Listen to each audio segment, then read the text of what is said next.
Look Good at evening, everyone. Pacha, what day is it? Final, baby. Finals weekend. finals weekend. Let's get them pumped up here. Come on. Yeah, let's go. We need it. Like this should be huge. This should be worldwide right now. We This can't. You know final what? should be worldwide.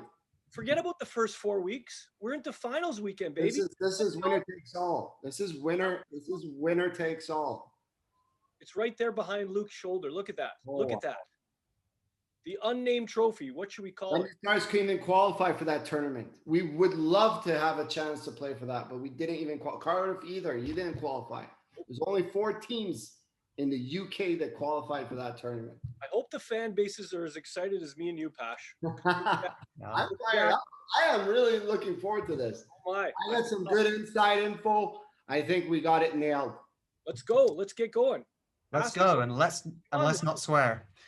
Right, semis. Let's briefly cast our minds back to the semi-finals. Firstly, Patch. Well, congratulations, 2 for 2 on your predictions. You did actually predict 4 teams were going to make the final anyway, so you covered your bases. Sheffield final, lock it in. Were you surprised by anything? I was surprised the way Nottingham stepped up their game, yes. And I really think they had, I thought the first game they played really well. And I thought maybe, okay, then is this a fluke or is this their ability? And they raised the bar another level the following game. So I really think Nottingham right now, which is maybe the exciting part for me, is that they're playing their best hockey as of now. And that's Sheffield, we can argue and we can say the same. But Nottingham, I'm really pleased to see them step up their game, especially the last game. I thought they were great. I would agree. I think the systems that Tim put in place are coming together. You can see the import guys have kind of stepped up their game or maybe come into their game. I think it looked and not just Nottingham. I think all teams sort of looked a little disorganized the first week or two, and then it slowly you could see all the teams sort of get into the feel of the systems and kind of feel out how to play their style. And Nottingham's a good team, and they're playing their best hockey right now. And but I would say the same thing about Sheffield. Sheffield are probably pumped because they got John Muse back, which is absolutely huge for them. And he showed what he can do in the second game there in the semifinal. I'm excited. I genuinely am pumped up about this. It's who I thought would be in the final. It really is. As much as I didn't want to predict anything, those are my 2 teams. I had them written down. But I don't think I don't think anyone would be surprised at Sheffield getting through. I think with the way Coventry were playing, maybe they thought Coventry had a chance to beat the Panthers. But you talk about surprises. Like I got to be surprised that Coventry just didn't get the goals that they had gotten all throughout the series. And Tristan Keck, the goals that he scored in the round robin, it wasn't lack of trying. It was more Nottingham shutting that big line down because that was pretty much the best line in the tournament, and Nottingham did a great job of shutting down the Hammond line, Hammond, Keck, and Jermaine. Yeah, but also goaltending played a big factor. I think Whistle. The first game I thought he was really good. Second game too. I mean, goaltending is going to come down to that as well. And right now you got to ride whoever's hot. Big decision by Wallace to start Whistle, but it paid off. So I was going to ask you, we can dive straight into it really. Goaltending in the final. So Patch, go to you first and put yourself in the position. You traded up for Ben Bounds, but Jackson Whistle got you through the semis. Who do you start? Well, you got to ride who's hot, and Tim, I think, made that decision to start Whistle, and Whistle's played great. So I would go back to Whistle. I don't really think there's like skill wise and goaltender wise. I just think whoever's hot at that point in time. So I think the only thing is there's 3 games in 3 days potentially. So maybe you go 1-1. I wouldn't be surprised if that happened because historically Whistle doesn't play as much, than they probably would in the 3-3 series. So, luckily for Nottingham in this trade, you kind of have 2 really good assets. And remember, you talk about that trade, they traded up for Boundsy. You got the 2 best British goalies. So you got options there. So it looks good for Deuce for that trade for sure. Yeah, Todd, like how would you're not a coach, but how would you approach it? Would you kind of go in with the mindset of I'm probably going to have to alternate them here because it could be 3-3 and you have the two options?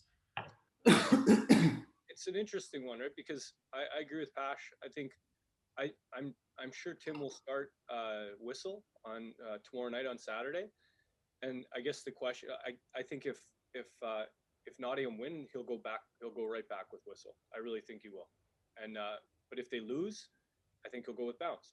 That's what I think will happen. So um, I don't think it would be like if Nottingham won the first game. I don't think they'd say, you know what, let's rest Whistle and in case we go to the third game and let's put Bouncy in tonight. If Whist plays well, they'll just ride him out. They will. And then maybe the third night they'll play Bouncy if they lose that second game. That's the nice option to have. And I don't think Sheffield have that option. I really don't.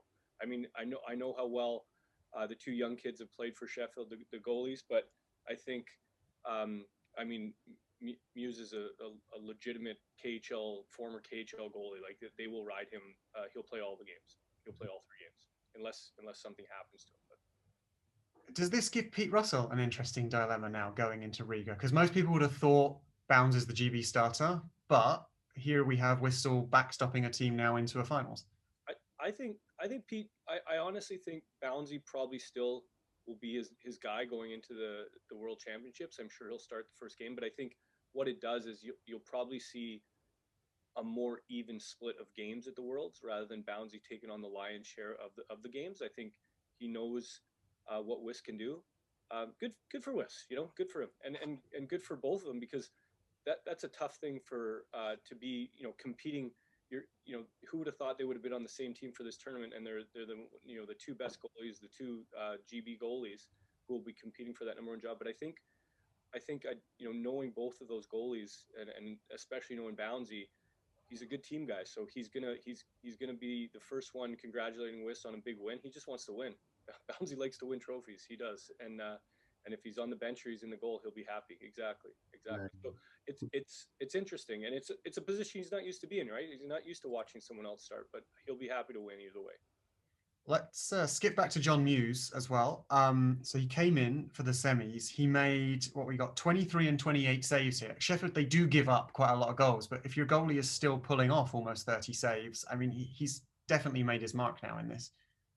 Yeah, I think he definitely has. I think when you saw him in the first 25, 27 minutes of the first game, you kind of saw, in the small sample what he can bring. And I thought he played well.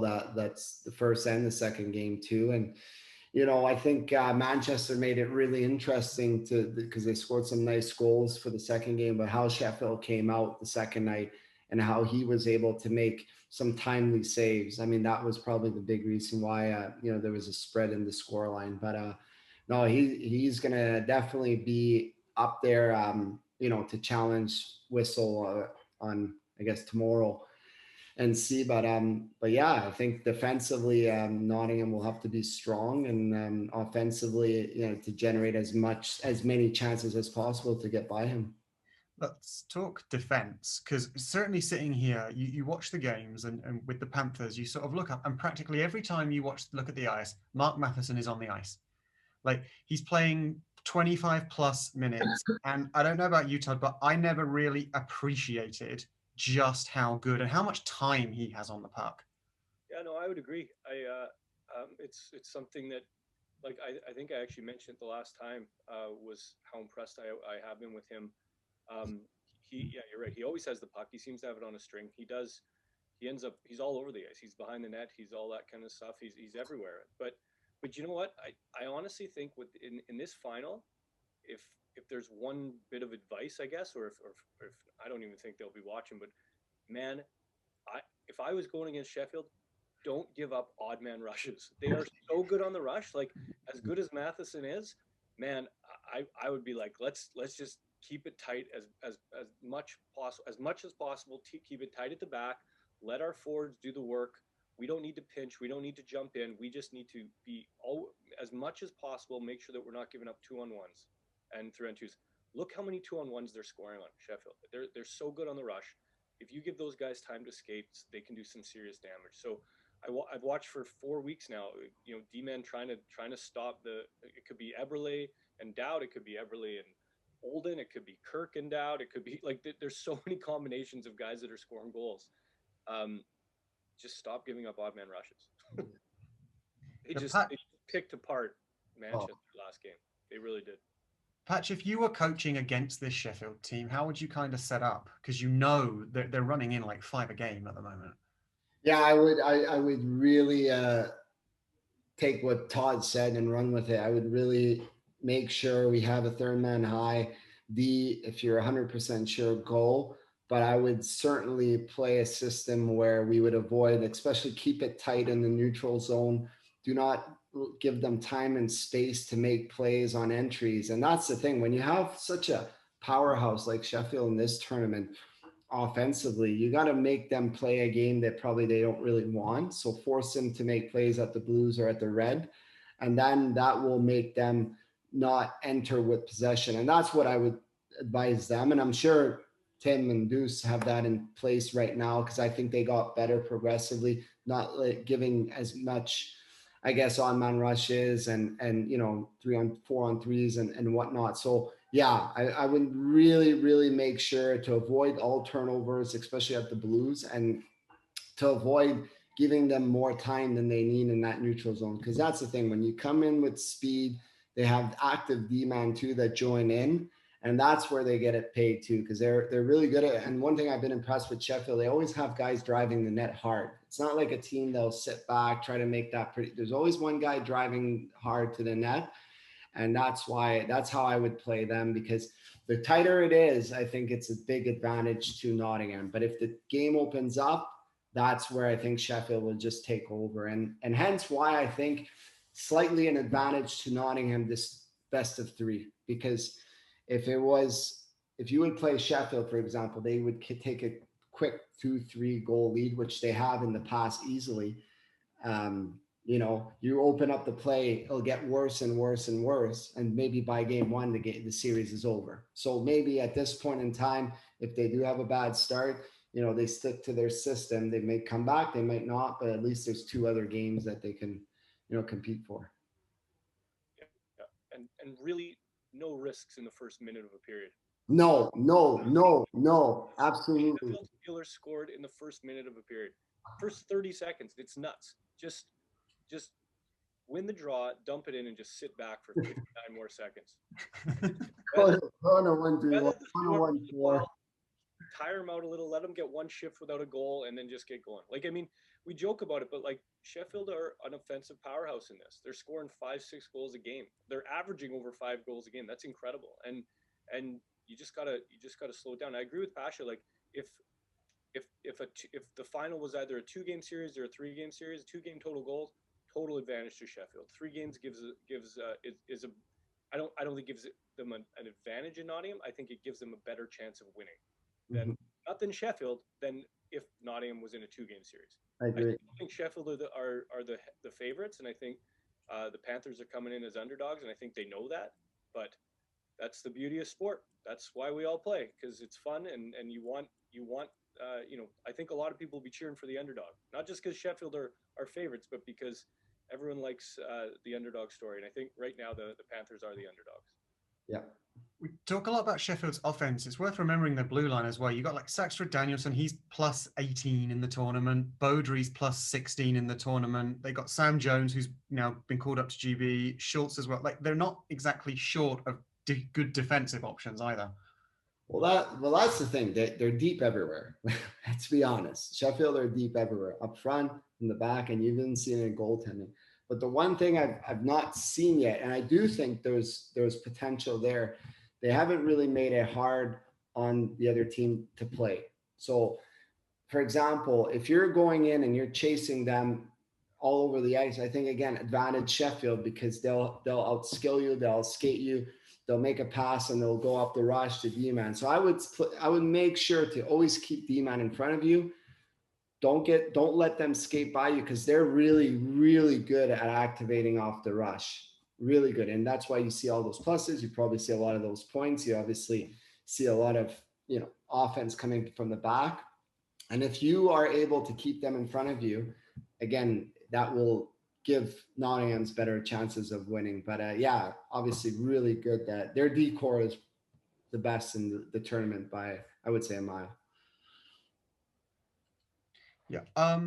Looking at Nottingham's forwards, so Perlini, he's 4+7 in the tournament. We have like the French Canadian line, Boivin, Domingue, on there.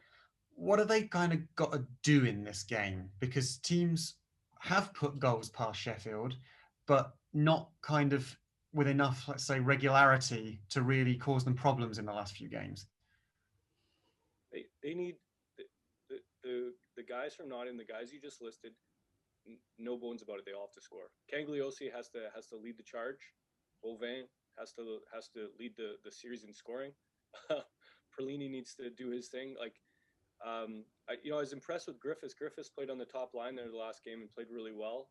Got a couple helpers on Cangliosi's goals, and I think Tim's found the right line combinations. I wouldn't be surprised to see Nottingham cut down to 3 lines a lot quicker than Sheffield would. Sheffield are deeper. They are deeper at forward still. They're deeper everywhere, and it'll be interesting to see how it goes. I love the way that those Nottingham forwards have developed over this tournament, though. They just seem to get better and better, and it's funny. I think Doucette recruited 3 guys that look and play like him, just goal scorers, fast goal scorers, and they're proving their worth now, and so. Yeah, it's an interesting matchup. You need the Nottingham D to tighten up and they have to play great and they have to limit the chances. I think the special teams is going to be a huge factor. I think Nottingham needs to stay out of the box. You can't take any offensive stick infractions. You just gotta. I mean, if you have to take a penalty, it better be to stop a goal. Yeah. You can't take anything. You can't take any little tiny hooks that get called. You just can't. You just got to get your feet moving because Sheffield could punish you on the power play very quickly.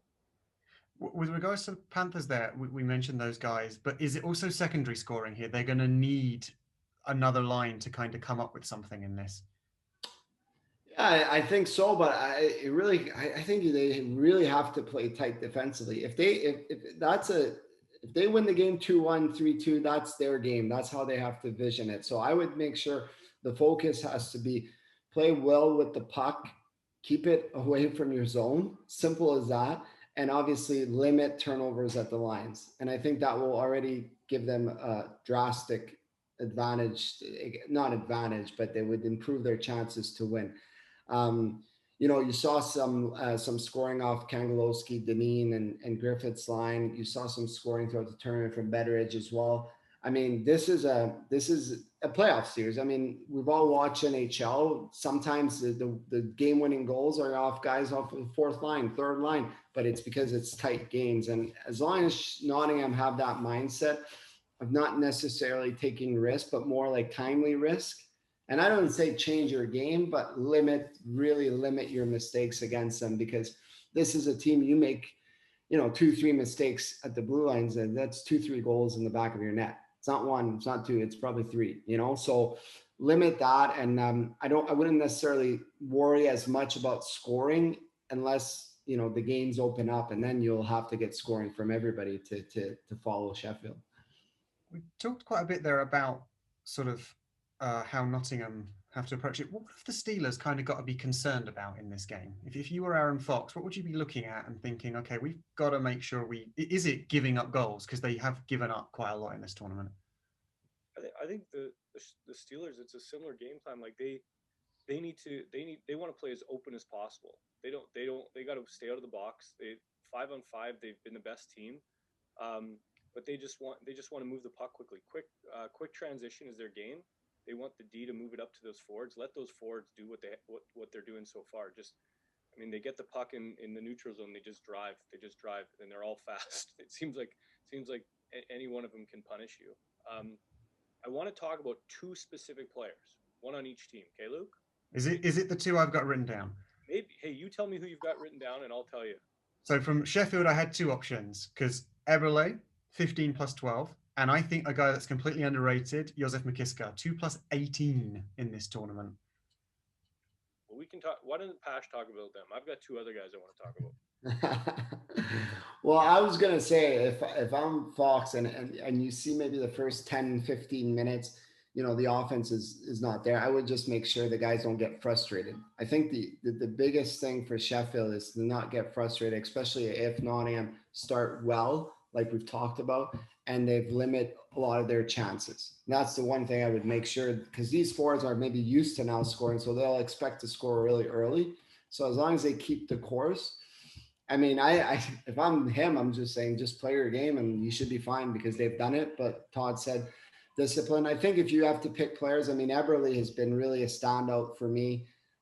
We talked about Holden. I mean, he's been just, I just think he's the one that's going to step up for Sheffield if they win.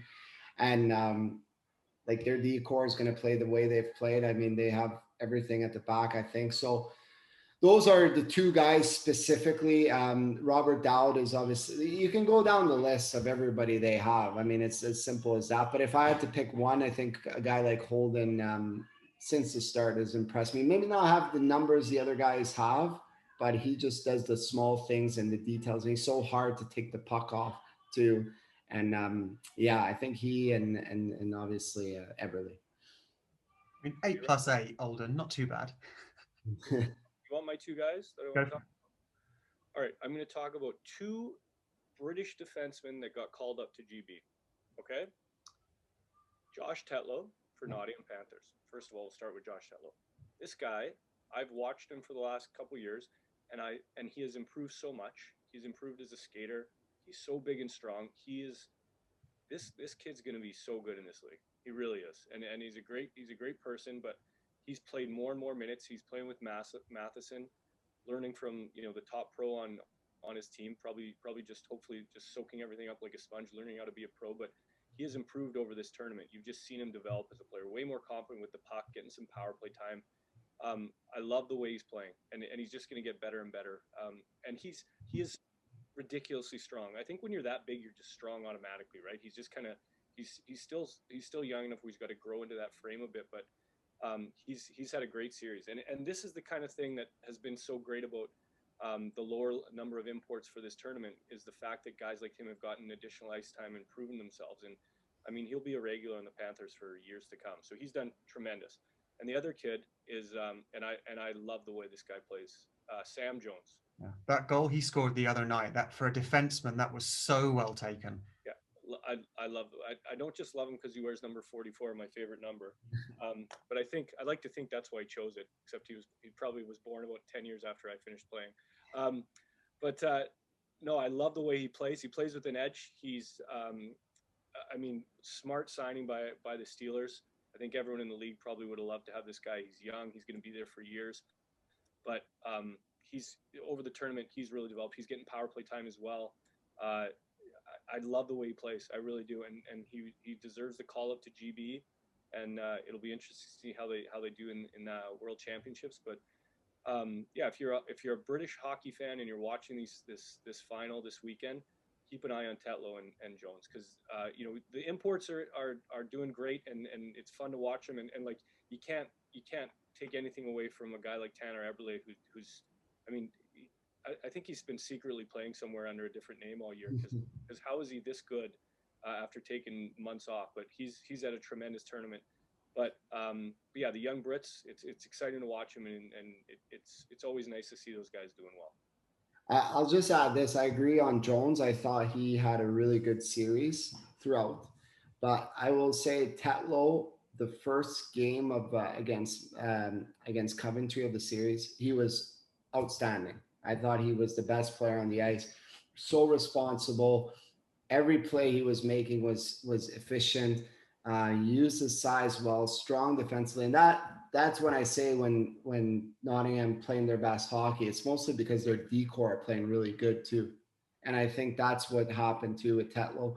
Another guy we'll talk about, Nottingham. Obviously, I'm biased, but that line of Garrigan, Kelso, and May, I thought they played really well. They logged some minutes, and they also created some chances. I don't think they scored, but I was really impressed with Gaz's game and his line the last, I guess, the two games against Coventry. And when we talk about that maybe in a bit, if they want a chance to win, Todd said maybe they'll drop down to 3. I don't know if they can play 3 lines throughout the 2 games or 3 games, so they'll need to add some valuable minutes. So for Garrigan, I expect he'll be fired up. But yeah, you have some great talent like Todd said.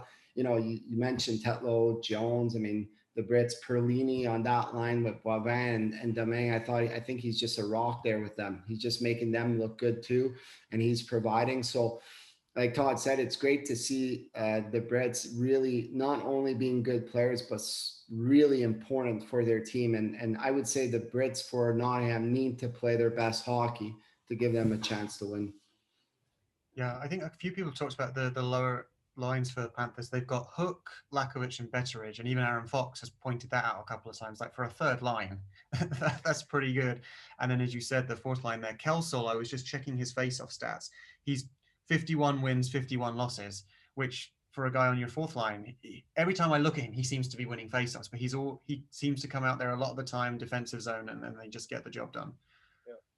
I think it's worth when we're talking about young Brits as well as mentioning Josh Waller for the Steelers. Oh, his goal. Yeah, he's one of his.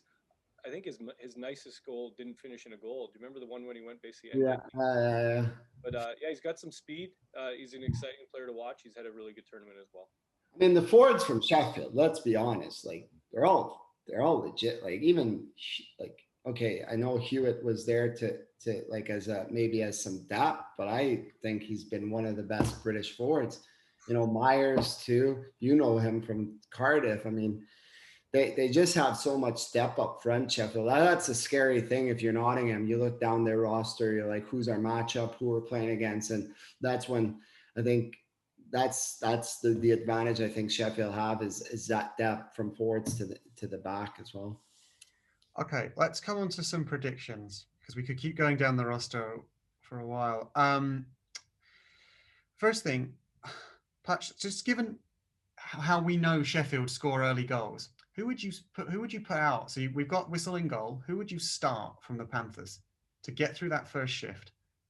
I would go with the Matheson Tetlow combo. I think they've been they proved last series that they were, you know, a top pairing. But listen, Talbot Tassi, I thought had a really good series as well. I think Ellis had a good series. Like I like their decor now, so especially this series. But I would probably go Matheson, Tetlow. Tetlow again, it's proving you're able to play at that stage, and now against higher competition, which I think I'm confident to say he will. So, but my prediction, I'll keep it for a bit later. But whoever puts the first hype video, I'll probably be rooting for them.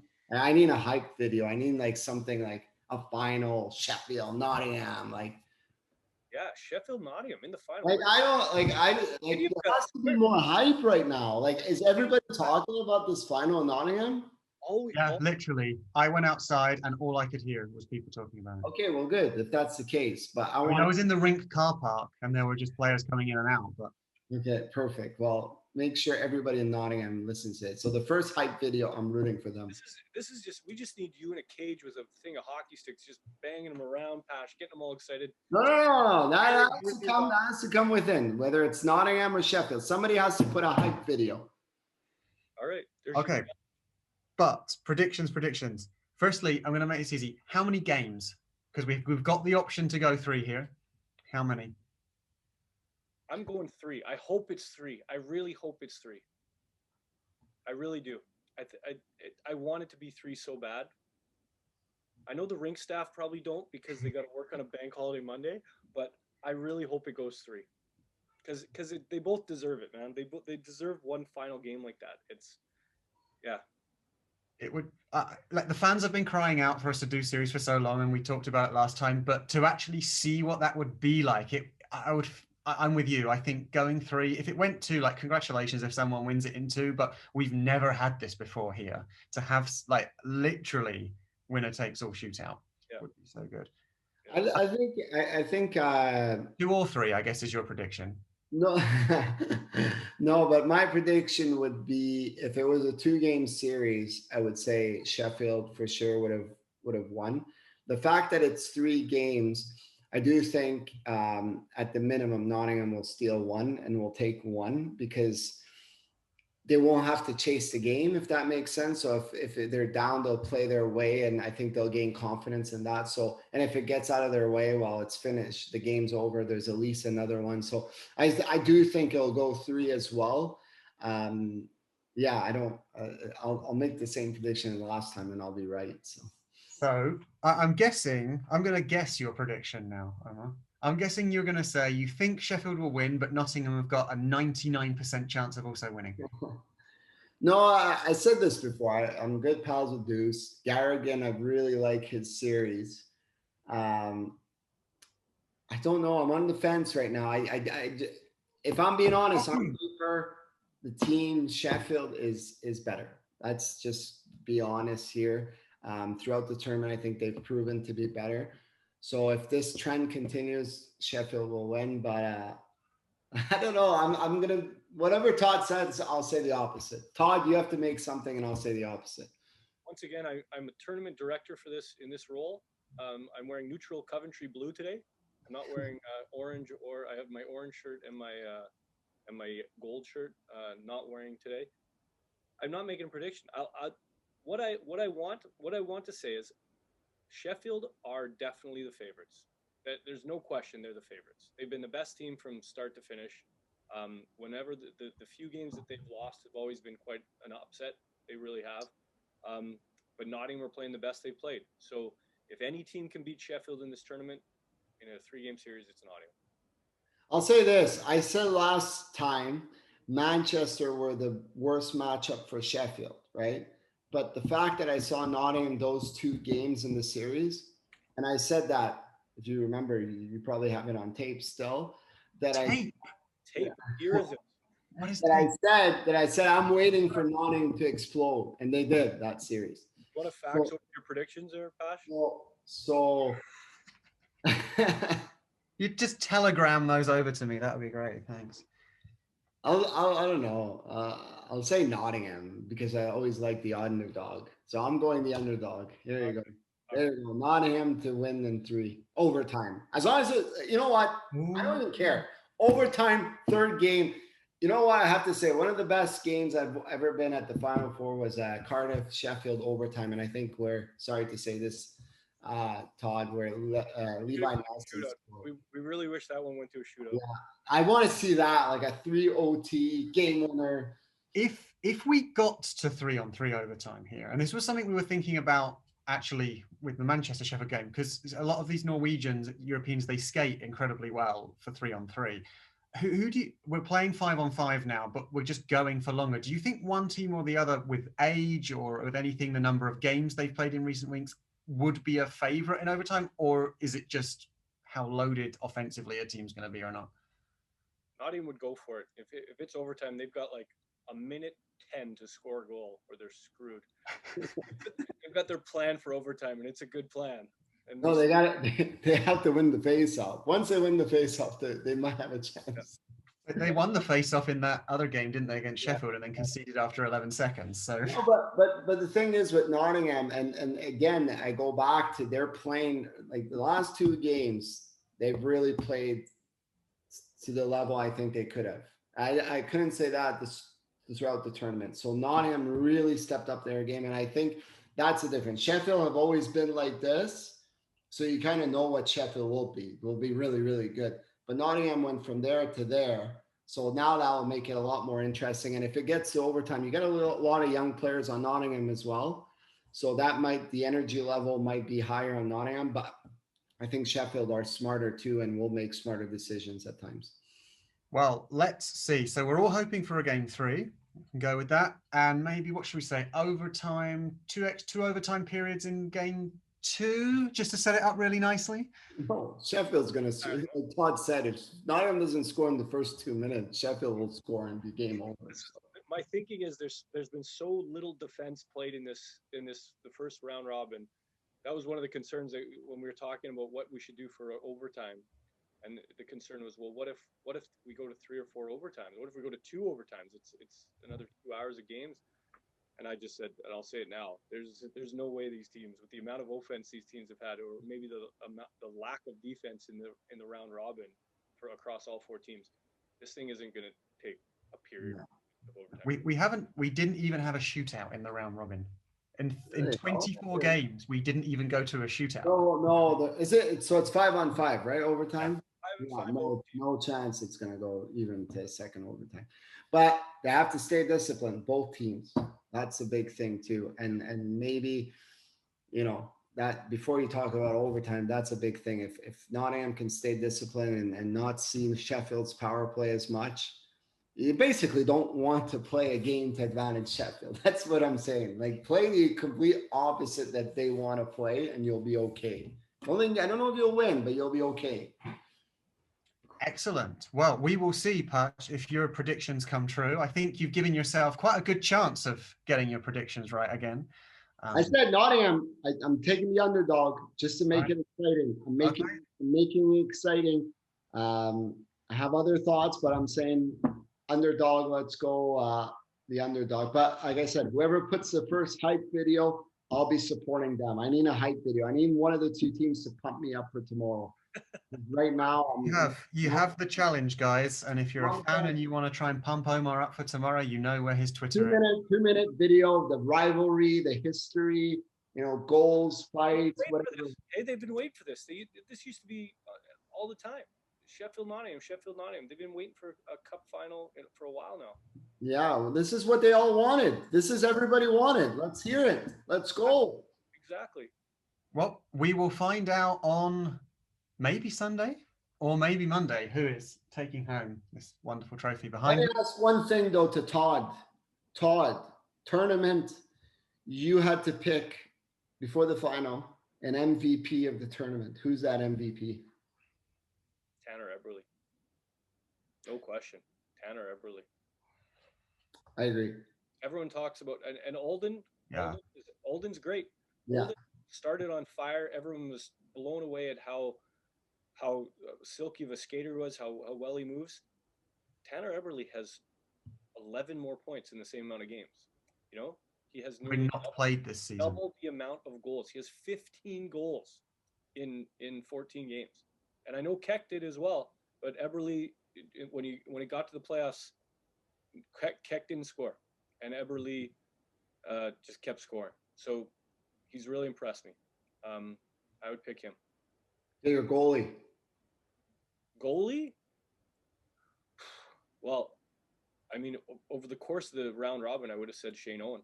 He played great. He was I think he was the standout between all the goaltenders.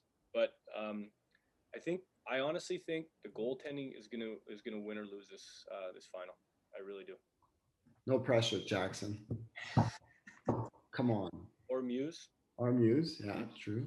Or Bounce. Or Bounce. Or Warburton or Churchfield. Exactly. All right, what about your D-man of the tournament? D-man of the tournament. I really like Schultz from Sheffield. I like that Beaudry from Sheffield. Oh, yeah, he's good. Really good. I almost signed him a few years back. You know who I love? And I've always loved the way he plays, Davy Phillips. I love Davy. I had him in Belfast when I think he was 19. He's such a good kid. Or he's not a kid anymore. He's probably 33 or something. I don't know, but I just love him. Love the way he plays. Skates so well. His game sort of changed, but yeah, he's just tough. He's tough and he's solid and he's consistent and I love the way he plays. So you said Eberle. Okay, he's gonna play for Cardiff. And Schultz. Eberle's not gonna play for Cardiff. Schultz, Cardiff. I'm not signing anyone. Trust me. Beaudry, Sheffield. Cardiff. All right. Oh, who's that? I got my few guys who I want to sign later. So. Very good. I'm just trying to get a hold of this kid named Dridden Dow.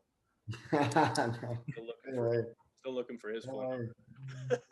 I'm just kidding, Ash. I'm just kidding. Right. Let's kind of wrap it up. Todd, last word to you. This series has been great. It's been also very weird not having anyone here, but what's been going on online and people from home has been incredible, hasn't it? Yeah, the absentee of fans has been very strange. It's been very weird without fans in the building. And it's kind of, I mean, it's exactly what we've been going through the whole year. The reason why we're doing this is because fans aren't allowed in the building. But I just want to thank all the fans that actually have spent the money, have bought the packages, have bought the single games, have supported their teams, whether that was through 50-50, shirt off the back, buying the games, spreading the word, being engaged on social media. It's felt like a season again. You know, I know it's only been for 5 weeks, but it's felt like a season again, and it's reminded us all what we love about this game and why we all do this and why we think this is the greatest sport in the world. And man, it shows we need you back. And when this is all said and done, and we're all looking forward to it. I think this is a preview of what's to come. I think we're all pumped to be back, hopefully in September. And I'm just, you know, for all you people that bought packages, for all you people that supported the thing, for all the people that are watching this, or maybe even hopefully Luke just clips this part because no one's going to watch me and Omar talk for an hour about this. But thank you from the bottom of my heart, on behalf of all the Elite League, on behalf of all 4 teams that have participated in this. And on behalf of the 6 teams that didn't get to participate in this. I know a lot of our fans have watched, fans from all over the Elite League. The volunteers that have showed up every single game and done all the stuff in the background, the staff at the arena have been incredible. The coaches and the staff for the teams involved, the trainers who probably work more hours in 5 weeks than most people do in 5 months. Thanks to everyone that put this on. And the best part about being involved and being in the bubble this whole time is not one complaint, not one negative complaint from a player, from a staff member, from anything. It's been one of the most positive events I've ever been involved in. And I tip my hat to all the people involved, all the guys that worked with me on this, particularly Luke and Mike Hicks, who we've probably spent enough time together to last a lifetime maybe, but yeah, we've had a blast. And yeah, thank you all the fans. Let's enjoy this. Let's be as pumped for the new season as Omar Pasha is for this weekend's games. No, but I want to say one last thing, Todd. Great job on you, Luke and Hicksy. I know you guys been away a bit from family and whatnot, and you know, you guys, and I will say this, you know, took a bit of heat at the start, but I think the whole tournament has been run really smoothly from an outsider looking in.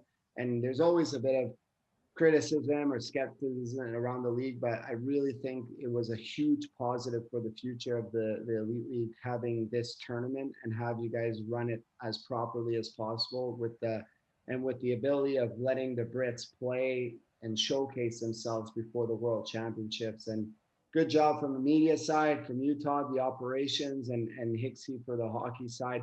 I really think from an outsider in, it was good. So fair play to you guys, and we'll have a great final. And hopefully we'll see everybody back eventually for a real game. And Luke, this is Nottingham Sheffield. This is all I hear about all the time. This is Nottingham Sheffield. We almost forgot one thing. Huge thank you to DCMS and Sport England for all the sports they supported, not just ice hockey, for all the money that they've invested in sports to make sure that sports, amateur and professional, from grassroots all the way up to the top levels, has stayed going for over the last 12 months. We literally would not have put on this tournament without the money from Sport England and DCMS. So thank you so much. And thank you for the clubs who shared their money and their grants and took loans to ensure that this got across the line. So well done. Thank you very much, guys. Thank you everyone for watching. We're going to see you, first of all, game number 1, Saturday night, 7 p.m. Game number 2, Sunday night, 7 p.m. And game number 3. Overtime. Game number 3. Baby. Overtime. We will see. Thanks a lot for watching, guys. Good night. Hey.